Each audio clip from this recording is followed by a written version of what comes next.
Hey, what's going on everyone? Welcome back to the channel. So yeah, this is a Sega Saturn video I've been wanting to do for a long time. Now, as you might know if you've been following me on the channel, I've been a lifelong Sega Saturn fan ever since I got my Saturn back in 1996. And one thing I don't talk about or haven't talked about yet is what it was really like being a UK PAL Saturn owner back in those days, between 96 and 1998 when the Saturn was essentially done. It was a pretty rough time. I think I only knew of 2 or 3 other people who had a Sega Saturn during those times. One was a young boy who lived in a house behind me. He was a brother of one of my high school friends. And I didn't really swap games with him, but he used to come to my house in order to use my RF cable for his Sega Saturn because his mum couldn't afford to buy him a new one after his one broke. And yeah, that was slightly annoying, but I felt sorry for him at the same time because at that time I only had an RF cable during that probably that first year or two. So if I lent it to him, I wouldn't be able to use my Saturn, for the day, and yeah, that would make me twitch sometimes. My other friend in high school, his name was Tristan. He had a Sega Saturn, and we talked about the Saturn a little bit then. And then it wasn't until I started working in the video game store when one other person, the manager of the store, also had a Sega Saturn. And I can't really remember anyone else I really spoke to about the Saturn back then. But one major thing, obviously, back then was how big the PlayStation was and how many games the PlayStation got. But being a Saturn owner, like I said back then, if you were knee-deep in it, you were reading all your Sega Saturn magazines, seeing all adverts for all these potential type of games that were coming to the Sega Saturn that ultimately never actually came to the Sega Saturn in the end. They could be adverts in magazines, you'd see the pictures, you see the development stories, but at some point they got cancelled, and some of these games hurt my soul because I really wanted them on my Sega Saturn. So for this video, I'm going to show you some of those games, those PlayStation games that I had to buy on the PlayStation, which I really wanted to buy on my Sega Saturn, but they never came to the Saturn in the end. And I don't see many people talking about this. Obviously, you see a lot of historian, videos about Saturn games cancelled, etc., etc. But coming from me, someone from experience who was actually waiting for these games and eager for them to appear on a Saturn during the time, yeah, they, in the end, of course, I had to buy a PlayStation 1. I got my PlayStation 1 in 1997, and the first game, which I shall talk about, is... I always just heard this as rumors, and I can't remember if I saw it in a magazine or anything like that, but I honestly believe this was coming to the Sega Saturn, and that first game was actually the game that really got me to buy the PlayStation 1, more than anything else I would say at that time, and that was Oddworld, Abe's Odyssey by Oddworld Inhabitants.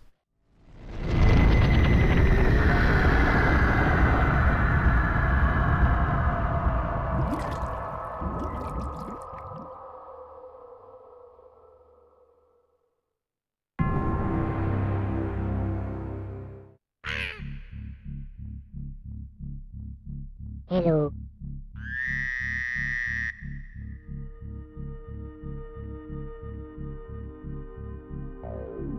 Okay. And Oddworld was it brought me into the Oddworld Inhabitants Oddworld series. It still to this day remains one of my favorite PlayStation 1 games ever, and also just one of my favorite games ever, and also I feel one of the most well-created, designed video game worlds, originality-wise, as well as sound. The sound of this game is absolutely staggering. I mean, Lorne Lanning helped create the Oddworld games and the series, and really wanted to bring a level of, let's say, Hollywood animation to video games. But Oddworld at times felt like Star Wars in terms of like being on Endor, that type of forest type of sound, that mysticism and everything is just absolutely phenomenal. But yeah, I remember Oddworld. I'm positive it was meant to have been coming to the Sega Saturn. And I'm just going off memory here. I'm just going off, what I felt at the time or what I'm sure I heard. But I'm sure the original Oddworld was being designed for the Sega Saturn and ultimately got cancelled. And I had to get it on the PlayStation 1. But yeah, Oddworld, cancelled Saturn game, absolutely sure of it. And I had to get it on the PlayStation. And, I'm a gamer at the end of the day. As much as I loved my Saturn, I wasn't going to shy away from other consoles. Just because I was a huge Sega fan or a huge Nintendo fan. The PlayStation I originally hated when it first came out. When I didn't own it, I used to go into Game, which is just spelled G-A-M-E in big capital letters. That was a big chain of video game stores in the UK way back then, and still is now, even though it's on its last legs. I remember going into Game this one time, and I used to stand by the Saturn shelf. It was Saturn shelves when Saturn games were still on the shelves. It was around the corner from where the PlayStation section was. And I was the only lone poor bastard standing there looking at these Saturn games, all prices greatly reduced and everything. And all I could hear was cheering and laughing and everything from around the corner, where there was literally this mass crowd looking at PlayStation games, and they were actually watching a demo of Parappa the Rapper, another game which I really wanted the PlayStation 4. And I remember speaking to the store clerk who actually walked around and asked if I needed any help. And in my Sega fanboy zealousness, I went, yeah, I was like, I remember saying something like, I don't know why everyone loves the PlayStation, the Saturn is much better. I remember his face, he kind of looked at me just to say, if you think so, but the PlayStation is popular. But it was, that's what it was like being a Saturn fan back then. It was an extremely lonely and brutal, experience. Sega did not have it easy on the Saturn in the UK whatsoever. It was a difficult time, but yeah. Anyway, back to Oddworld. Fantastic game. Had to get it on the PlayStation.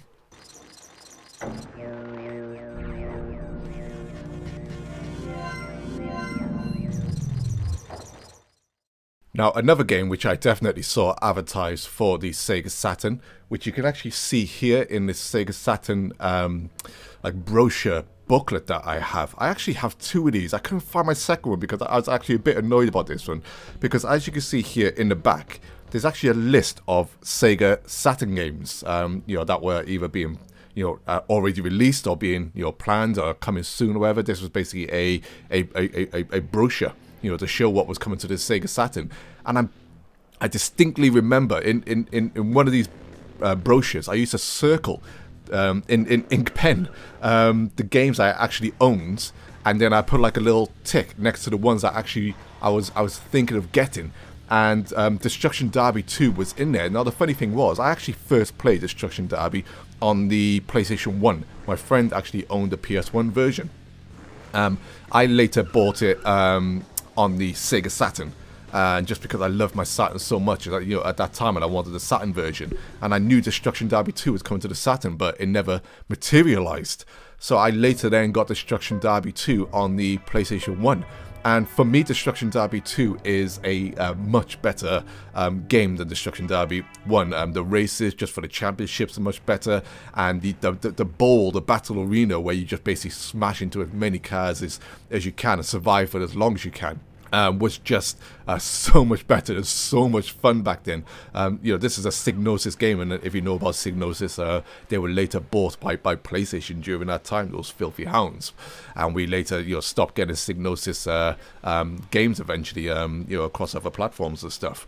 But yeah, Destruction Derby 2, I really, really wanted on my Saturn, but in the end had to get it from my PlayStation 1. I highly recommend this game if you're a PS1 owner. To go back and play it is a great racing game. Controls are physics-wise, they're quite decent, for the time, and the car's got a bit of weight to them. And when you come off the jumps and stuff, you really have to approach those jumps head on. Otherwise, your car will just almost spin and crash through the air. And it's but yeah, great fun. But yeah, another Saturn game I had to get on the PlayStation 1, Destruction Derby.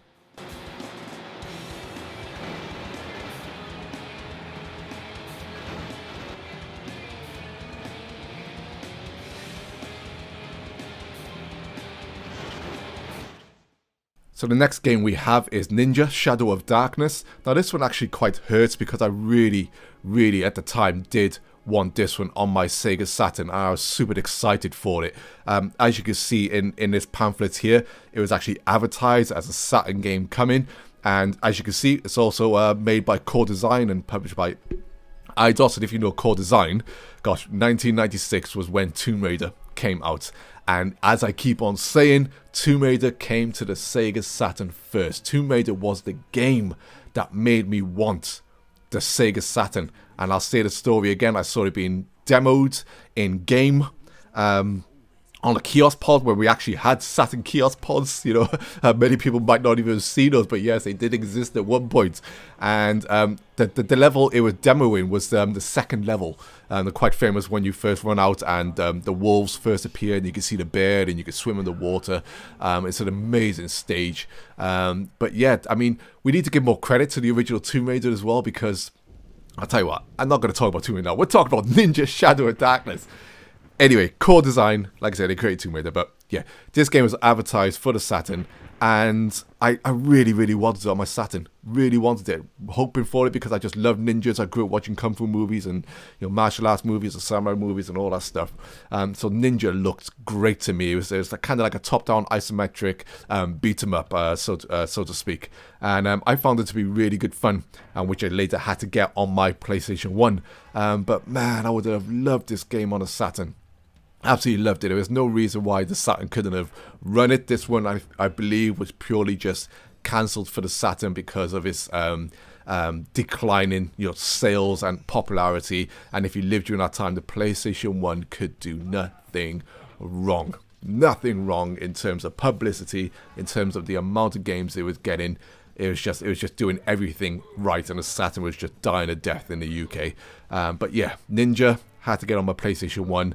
I'm not sure if anyone else has played this. If you have, you know, let me know, and I'd be more than happy to talk about this game because I did, you know, quite enjoy it.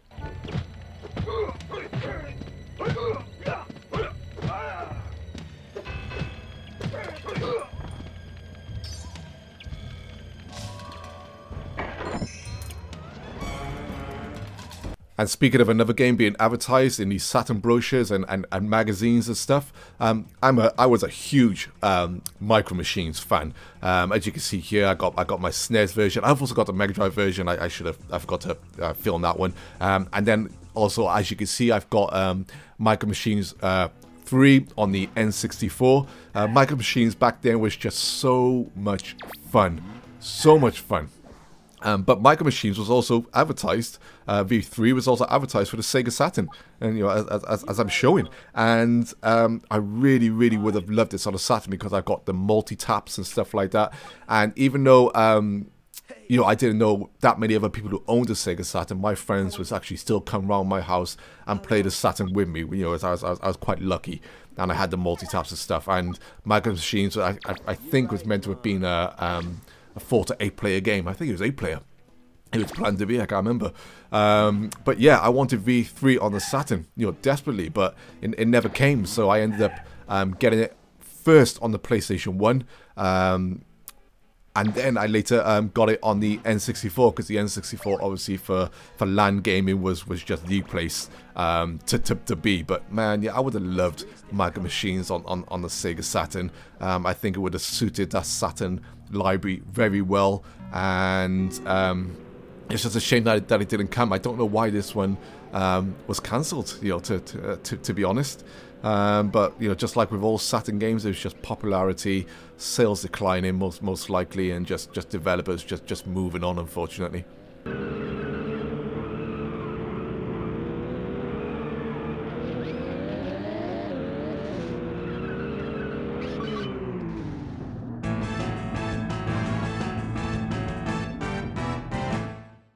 Now, if you were a Saturn owner back then, Resident Evil on a Saturn was such a win for us as Sega Saturn fans. Such a win to actually get a popular PlayStation title converted to the Saturn very well, and also having the extra battle mode, which I use to champion more as a crazed Saturn fan. I use a champion more than anything else. Yeah, the Saturn got a battle mode, and a battle mode that I absolutely loved. But as we know, Resident Evil 2 was meant to have been coming to the Saturn. It was meant to have been coming. And I would have 100% got Resident Evil 2 on the Saturn over the PlayStation version. 100%, just because of my Saturn zealousness back then. And yeah, as we know, it never happened. So I had to get Resident Evil 2 on the PlayStation 1. Originally, I got the N64 version later on as well, just to replay it on the N64, because I was an N64 nut as well. But yeah, PlayStation 1 version, I'm not going to knock it, because the PS1 version of Resident Evil 2 is one of my favorite PS1 games. Resi 2 is absolutely fantastic. But yeah, man, what a loss for the Saturn it was. This one kind of hurt back then, because we were getting, you know, super desperate to get anything on our Saturns to rival what the PlayStation had. And Resident Evil 2, if we scored that, would have been amazing. But yeah, you know, just having Resident Evil 1 at least was something.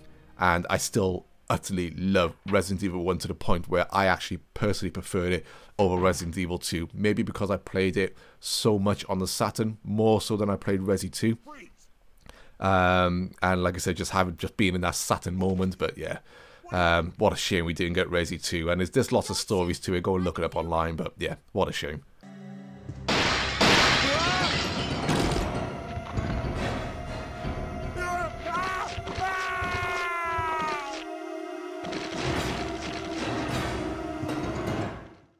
Now, one game we have here is Heart of Darkness, and I believe this was being created by the same developers of Another World, or Out of This World, and they wanted to create another type of epic adventure like that, and it was a long development of stuff. And the funny thing about Heart of Darkness is, when it was advertised for the Sega Saturn, I didn't have my Saturn quite at that point, but it was still one of those. We're going back to like early 96 now. It was one of those games and those rumors that was still floating around when I got my Saturn, and I just remembered it. Just remember hearing about it. So when it then appeared on the PlayStation 1, I was like, oh, I've heard of this game. I'm sure I've heard of this game. And I just had to get it then on the PlayStation 1 because it never came to the Saturn. And Heart of Darkness is an interesting title. I wasn't a huge fan of the main character. But the actual world itself, with the shadow creatures and the thought going into it, you can see, you know, that the influences of, like, you know, Another World and, you know, Out of This World, same game, and, you know, Flashback and all those games from back then, and as well as Oddworld and stuff, where you're just like, man, I just love pre-rendered backgrounds like this, you know, with great art design. But yeah, Heart of Darkness, I think it was a long cancelled Saturn game that eventually got finished and was only released on the PlayStation 1 and PC back then. But yeah, I just remembered it. I had to pick it up and I did enjoy it. But yeah, another game actually, if I don't hear many people talking about. So if you have played Heart of Darkness or heard about it, let me know in the comments section, please.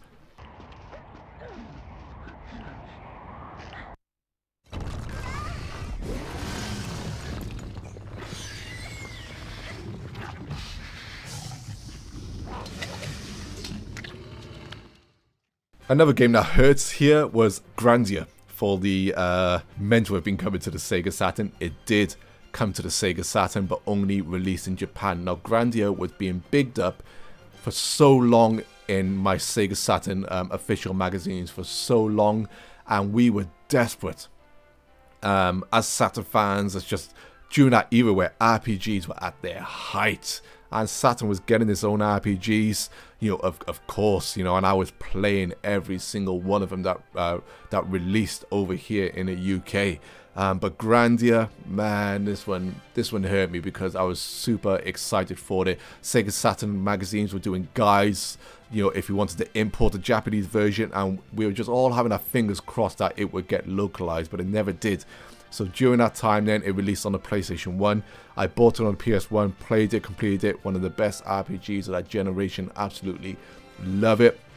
But my heart always was with this coming to the Sega Saturn in the UK, having that English translation, and it just never came. Absolutely gutted on this one because it is truly a classic JRPG, which I absolutely loved on the PlayStation.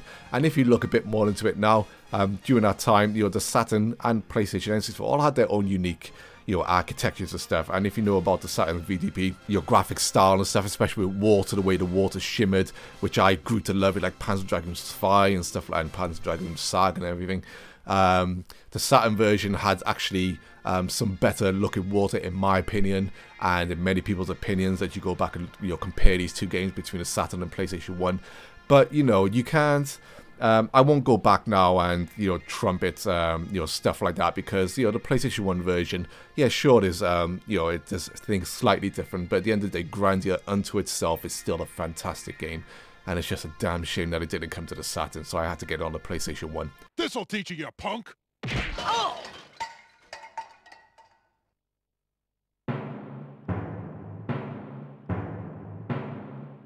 Oh, Justin, not you again. Now, going back to Tomb Raider. Tomb Raider 1 was it's one of my favorite Saturn games, one of my favorite games ever. I mean, like I said, it first came to the Saturn. Sega managed to get exclusives for the first month or so, and this is when I bought it, and I love this game to death. So many great moments, and we kept hearing that Tomb Raider 2 was meant to have been coming to the Saturn, is being developed, and it was later cancelled. Toby Gard, who was the original designer of Lara Croft and stuff, he started moving away from the series.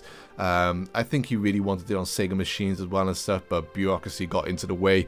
Sony then took the Tomb Raider license away from everyone so that it was exclusive to the PS1 for a long time. Those filthy hounds. But yeah, Tomb Raider 2, I had to get on the PlayStation 2. How could I? Even being a huge Saturn fan, I could have been the type of gamer where immense. I'm getting out on the PlayStation 1. It should be on the Saturn. But when you're a gamer back then, you shouldn't, and I just couldn't ignore games like that. And I had to get Tomb Raider 2, and I do really like Tomb Raider 2. I don't prefer it over Tomb Raider 1. That's not just because of Saturn's editors. I honestly believe Tomb Raider 1 is a better designed adventure than Tomb Raider 2 in a lot of ways, due to atmosphere, the fewer humans that you have to just relentlessly gun down and stuff. It's just a much better game. But yeah, Tomb Raider 2 definitely hurt, and is one of, along with Resident Evil 2, Tomb Raider 2 I think is one of those bigger games that the Saturn lost and should have got. And yeah, this back then, it was, yeah, it was hard. It was hard.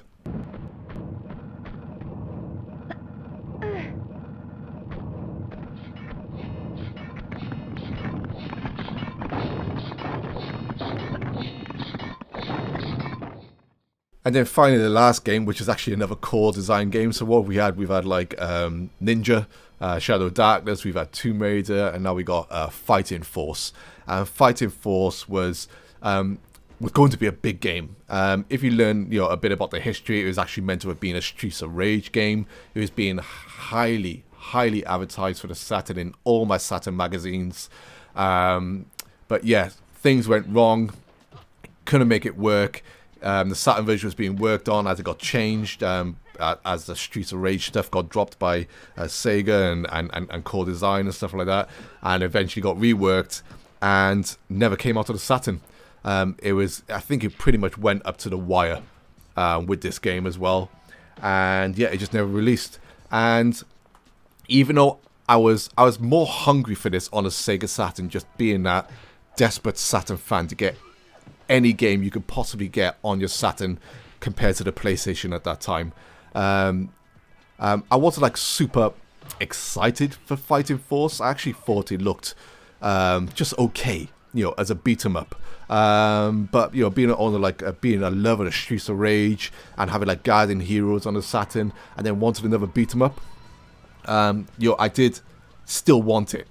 And it took me a while to buy this one on the PlayStation 1. I bought it in that generation, but not for a long time. But yeah, it did turn out in the end just to be an average beat 'em up. Certainly didn't have the quality of like Guardian Heroes or Streets of Rage or Final Fight or any of the great beat 'em ups at that time. It was just okay. So I kind of, even though this one didn't come to the Saturn, I kind of don't feel like it completely missed out. And I wasn't heartbroken about it, but it was still one of those games that was so visible and so highly advertised for the Saturn that you just had to pay attention to it. You were just always watching it. So yeah, Fighting Force was certainly one of those last games that got away, and we lost so much from core design on a Saturn, and of course I blame Sony. Of course!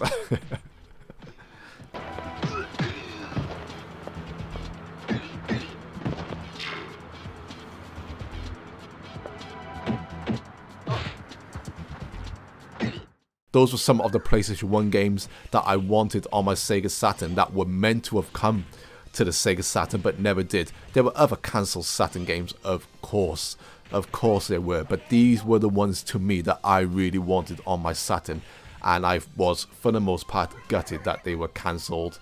And except being a Saturn owner back then in the UK, no one to talk to pretty much. It was I was just wallowing in my own grief, my own Saturn grief, whilst still enjoying every ounce of my Saturn that I could get. But yeah, let me know your thoughts. You know, of course, if you were a Saturn owner back then, it's, you know, specifically in the UK, and you heard about these games and you were itching to get them, or even if you just played these games on your PlayStation 1, and let me know what you thought of them. But yeah, as always, you know, thanks for listening. I'm glad I finally got this video out. Been meaning to do it for a while. Big up to the Sega Saturn. It's just perfection, people. I don't care what anyone says. Don't care what anyone says. Love, love, love that console to death. Always will.